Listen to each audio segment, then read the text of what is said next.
Hello বন্ধুরা, কেমন আছেন সবাই? আশা করছি ভালো আছেন। তো আজকের ভিডিওতে আমি নিয়ে চলে এসেছি জাপানের একটি আরবান লেজেন্ড কুচিসাকে ওনার স্টোরি নিয়ে। আশা করছি এই ভিডিওটা আপনাদের ভালো লাগবে, তাই ভিডিওটাকে সম্পূর্ণ দেখার অনুরোধ করছি। এছাড়া ভবিষ্যতে এমনই ভিডিও পেতে চ্যানেলটিকে সাবস্ক্রাইব করে পাশে থাকা বেল আইকনটিকে প্রেস করে দিন। তাহলে চলুন আর বেশি কথা না বাড়িয়ে ভিডিওটি শুরু করা যাক।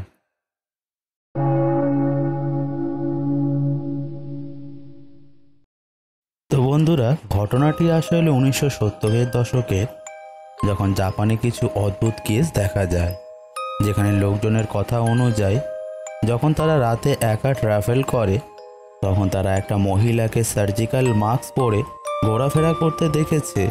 যেখানে মহিলাটি পথে চলা একা মানুষদের কাছে গিয়ে জিজ্ঞাসা করে যে সে কি দেখতে সুন্দর, যেটাতে সেই ব্যক্তি যদি উত্তরে না বলে, তাহলে সে একটা ক্যাচি বার করে সেই ব্যক্তিকে সেখানেই মেরে ফেলে। আর যদি সেই ব্যক্তির উত্তর হ্যাঁ হয়, তাহলে সে তার মুখ থেকে সার্জিক্যাল মাস্ক সরিয়ে তার পুরো মুখটাকে দেখায়, যেখানে মহিলাটির মুখে একটা ক্ষতর দাগ দেখতে পাওয়া যায়, যেন তার মুখটাকে কেউ চিরে দিয়েছে।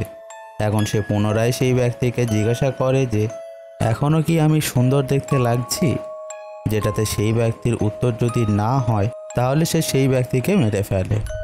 আর যদি উত্তর হ্যাঁ হয়, তাহলে সে সেই ব্যক্তির মুখটাকে তার কাঁচি দিয়ে চিরে নিজের মুখের মতোই বানিয়ে দেয়, যেটাতে পসিবলি অতিরিক্ত রক্তক্ষরণের ফলে সেই ব্যক্তি মারা যাবে। নাও আই নো, এটা শুনে একটু অদ্ভুত লাগছে, যেখানে এমন পরিস্থিতি তৈরি হয় যে মানুষ যে পথেই যাবে মৃত্যু নির্ধারিত। আসলে এমনই কিছু জাপানের মানুষদের সঙ্গে 1970-এর দশকে ঘটেছিল, যেখানে এই মহিলাটিকে কুচিসাকে ওনা বা সেলফ মাউথ ওম্যান নামে জানা যায়। আর জাপানের অনেক মানুষেরাই এই ঘটনাটিকে সত্য বলে দাওয়া করে।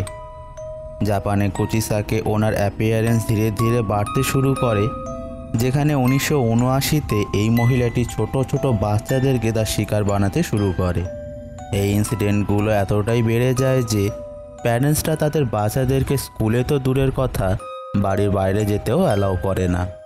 আর যদিও কিছু প্যারেন্টসরা তাদের বাচ্চাদেরকে স্কুলে পাঠাচ্ছিল, সেটাও শুধুমাত্র তখনই যখন কোনো টিচার বাচ্চাদের দায়িত্ব নিয়ে তাদের স্কুলে নিয়ে যাচ্ছিল, কারণ এমনটা মনে করা হতো যে কুচিসাকে ওনা একা চলাফেরা করা ব্যক্তিদেরকে তার শিকার বানাতো। ঘটনাগুলো আরও বাড়তে শুরু করে, যার দরুন পুলিশেরা রাতে তাদের পেট্রোলিং আরও বাড়িয়ে দেয়।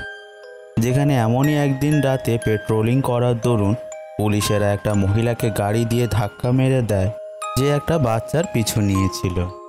যখন পুলিশেরা মহিলাটির লাশটাকে চেক করে, তখন তারা লক্ষ্য করে যে মহিলাটির মুখে কুচিসাকে ওনার মতোই ক্ষতর দাগ আছে। এখন মহিলাটি কে ছিল, কোথায় থেকে এসছিল, আর সত্যিই তার মধ্যে কোনো আত্মার বসবাস ছিল কি না, সেটা আজও পর্যন্ত কেউ জানতে পারেনি। কিন্তু এতটা নিশ্চিত ছিল যে এই মহিলাটি সেই বাচ্চাটাকে তার শিকার বানাতে চাইছিল। জাপানের মানুষেরা কুচিসাকে ওনার হাত থেকে বাঁচার একটা উপায় বার করে ফেলে, যার দরুন তারা তার প্রথম প্রশ্নের উত্তর হ্যাঁ দিত এবং দ্বিতীয় প্রশ্নের উত্তরে হ্যাঁ অথবা না বলার জায়গায় তোসো বা অ্যাভারেজ বলে দিত। ফলে কুচিসাকে ওনা কনফিউজ হয়ে যেত, আর মানুষেরা সেই সময়টাকে কাজে লাগিয়ে তার হাত থেকে পালিয়ে যেত। এখন এখানে সব থেকে বড় প্রশ্ন হলো, সেই ভয়ঙ্কর মহিলাটি কেন এই কাজগুলো করছিল, যেটার উত্তর দেওয়ার জন্য আমি আপনাদেরকে 1200 বছর অতীতে নিয়ে যাব, যখন জাপানের একটা অপূর্ব সুন্দরী মহিলার বিয়ে একটা সামুরাইয়ের সঙ্গে হয়েছিল। মহিলাটির তার সৌন্দর্যতাকে নিয়ে খুবই অহংকার ছিল, যেখানে সে নিজেকে এতটাই অমূল্য মনে করত যে ধীরে ধীরে সে অন্য পুরুষের সঙ্গে রিলেশনে জড়িয়ে পড়ে, যেখানে সে অলরেডি সামুরাইয়ের স্ত্রী ছিল। তাই যখন সামুরাই ঘটনাটা জানতে পারে, সে তার তরোয়ালের সাহায্যে মহিলাটির মুখটাকে এক কান থেকে অন্য কান পর্যন্ত চিরে দেয় এবং বলে, এবার দেখব কে তোমার রূপের প্রশংসা করে।